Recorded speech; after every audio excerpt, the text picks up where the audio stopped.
Hey Jack. Hello, Hey dude, how you doing? I'm good. How are you? I'm good. Happy New Year. Happy New Year, 2023. All the Unbelievable. possibilities. How did we get here? Thank you so much. So first, I wanted to say, huge nerd right here. Lots of things going through my mind right now, but since it's so fresh in my mind, I just wanted to say you gave such a stellar performance in Andor. It was so emotional, and I was like gripped by my seat every episode. I could see every minute detail going through your character's head. Oh, well, thank you. I appreciate that. I really love playing Kino Loy. I really, just as a viewer, actually, I've really enjoyed watching Andor as well because I particularly liked Rogue One, and I really loved the writing that Tony Gilroy and the team and the whole way that this series has been crafted. It feels, complex and real, and you really get into the some great character stuff in there, and I It think was Diego's amazing. it was one of my first like Star Wars shows that I was able to watch with friends. So we had a group, and the moment your character went, "I can't swim," we all just shouted at the screen, "No!" Yes, I know. I felt the same when I read the script. I was like, "What?" Was it? How did it like in the back of your mind? How did it feel to be one of the few like people in the two timers club for having two roles in the Star Wars universe? Yeah, well, you'll be able to tell me who else has done that because I was trying to figure this out. So Mark Well, Hamill, some people have like minor roles, like Anthony Daniels will occasionally, show up in like small background roles. I know Mark Hamill did a secret cameo in The Last Jedi, so he had two that's roles right. in the same film. That's right. That's right. Yeah. I mean, I look. I feel very blessed to have played two characters of from opposite ends of the spectrum Of in the course, universe. one being evil, the other one inspiring, and a whole prison full of people Yeah, with hope. yeah. I mean, yeah. So to be able to have that kind of perspective, I think, has been was thrilling, and I really didn't expect it to come along, and so and I thought, and I my immediate kind of thought was when I talked to Tony Gilroy was like, oh no, people are going to get so confused. They're going to think somehow he's connected to Snoke, and oh All no, the it's all theories. yeah. And then, but actually, it was I managed to put it to bed kind of quite early on in all the press and stuff. Um, this time, and it was so nice not having to because nobody knew I was going to be in Andor either. I didn't have to You suppress. showed up, and I was like, what is Yeah, he doing there? yeah. I I didn't mean, have to yeah. suppress any theories or anything. It was great. It was quite a relief. So you have played both King Kong in King Kong and Caesar in Planet of the Apes. Which type of monkey is more fun to portray? Because I would think doing the quad movements is kind of fun, but after a while it gets tiring. Well, I mean, interestingly, I mean, they were so different the approaches to those characters and to the movies. Obviously, with Kong, he's a I wanted to. We wanted to make him very much like a silverback gorilla, based in the kind of the physical reality. Given that he was also 25 foot tall and lived on Skull Island and was the last of his species, so it was like there were two things at play there. It was like, what is his personality? What drives him? But also, we wanted to make him feel like a full-on silverback. And so I studied mountain gorillas in Rwanda and then gorillas in captivity, and really observed the difference between the I rhythms and remember the. seeing in an interview that you had yourself a little girlfriend during that period of That's time. right. Yeah, well remembered. Zaire, yeah. She took a fancy to me, yeah. And Bob, who was the male gorilla in the other enclosure, really didn't like me and used to throw things at me.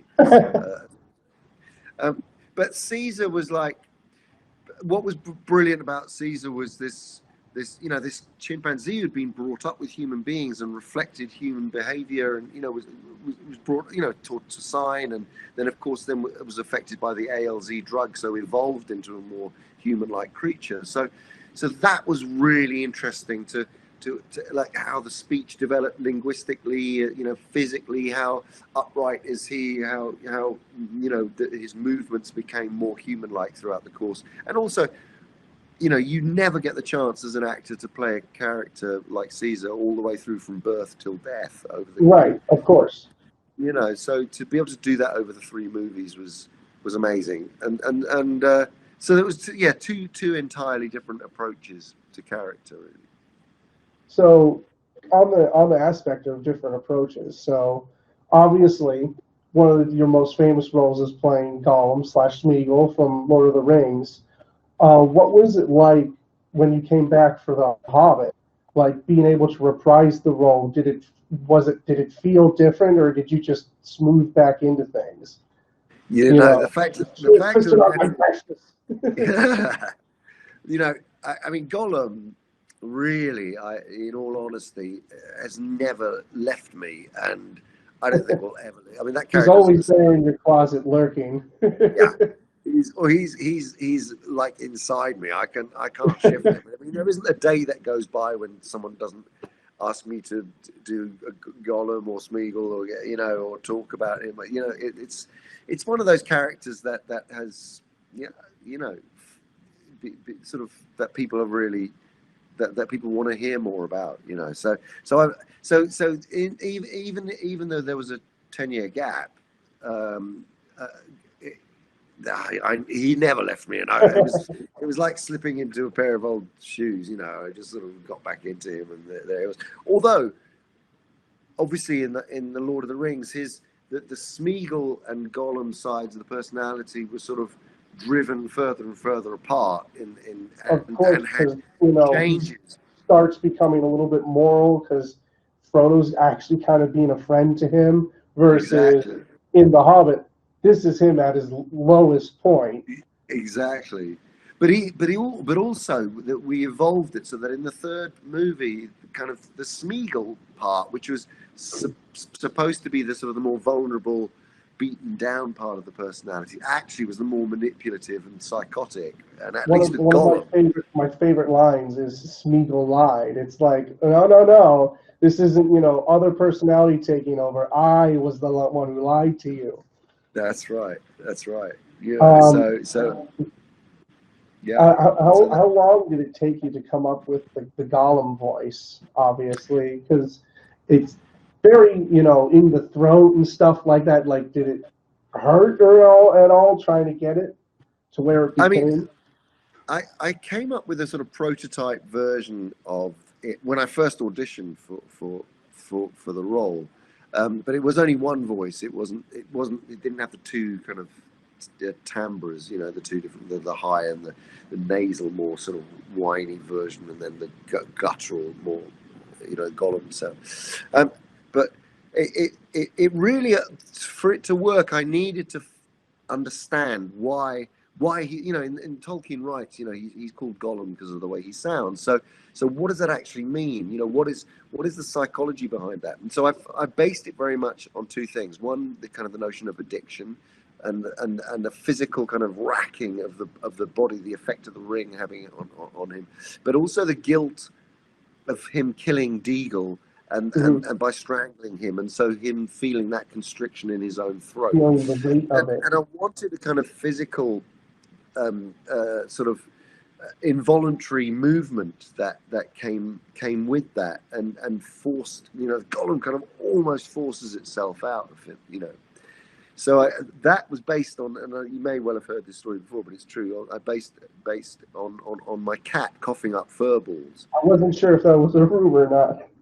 It's true. I had a cat called Diz, and I watched him, and it was exactly what I was looking for. It was this kind of, this kind of coughing up furball thing, which then became. I